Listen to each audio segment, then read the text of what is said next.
Hello everyone, Chaplain Kevin here, Kevin Lamb, Thomas County Sheriff's Office. Thank you for tuning in for day 2, and today we're going to be talking about the gift of Sabbath. So what it is and where it comes from. It's found in Exodus 20 verses 8 through 11, and it is written in the daily devotional, and it's also written in the daily journal, but I'm going to read it in a little bit different version. It's written in the ESV, but I have the NLT here, so I'm going to read 8 through 11 in the NLT. Remember to observe the Sabbath day by keeping it holy. You have 6 days each week for your ordinary work, but the 7th day is a Sabbath day of rest dedicated to the Lord your God. On that day, no one in your household may do any work. This includes you, your sons, your daughters, your male servants, your female servants, your livestock, or any foreigners living among you. For in the 6 days the Lord made the heavens, the earth, the sea, and everything in them. But on the 7th day he rested. That is why the Lord blessed the Sabbath day and set it apart. So today what we're talking about is setting a time apart for you to sit down and for rest, and to actually, because for our busy lives, like we mentioned yesterday, rest seems odd or awkward, but it's not. It's designed by God for us. The Sabbath isn't just a regular day off. It's a gift from God, from Him to us. Our bodies are designed to appreciate a day off. God Himself modeled this rhythm of work for 6 days. He created, and then He rested. Now, did God need to sit down and rest? No, He did not need to sit down and rest.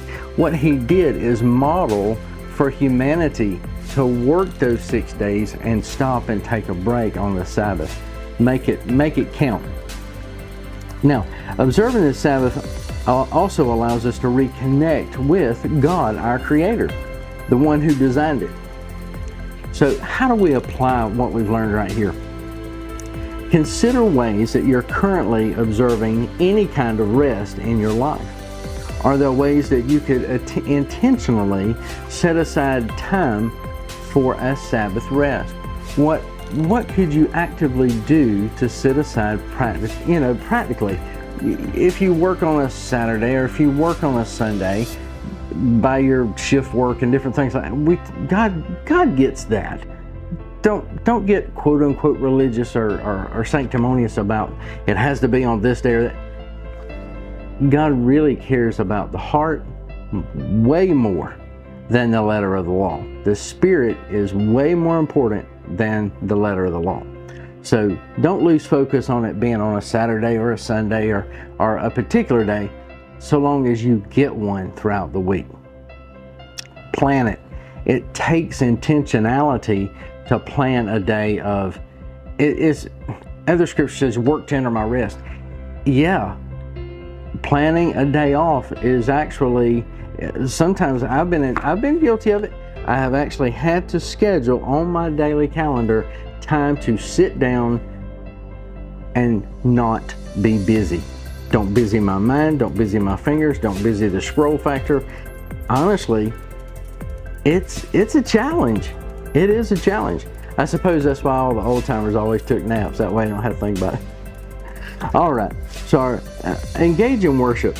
A lot of times what I have found to help me as far as my time to take that Sabbath, not only maybe to take a nap too, but also engage in active worship. Put music on, put that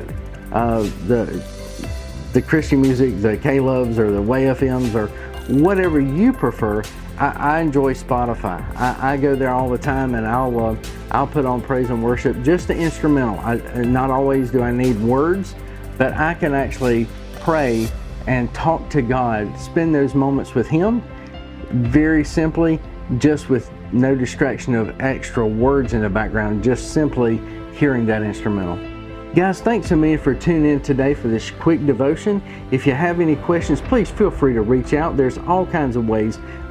Email on our website, chaplainlamb.com, and there's contact forms. All of that stuff is there. So thanks so much and have a great day.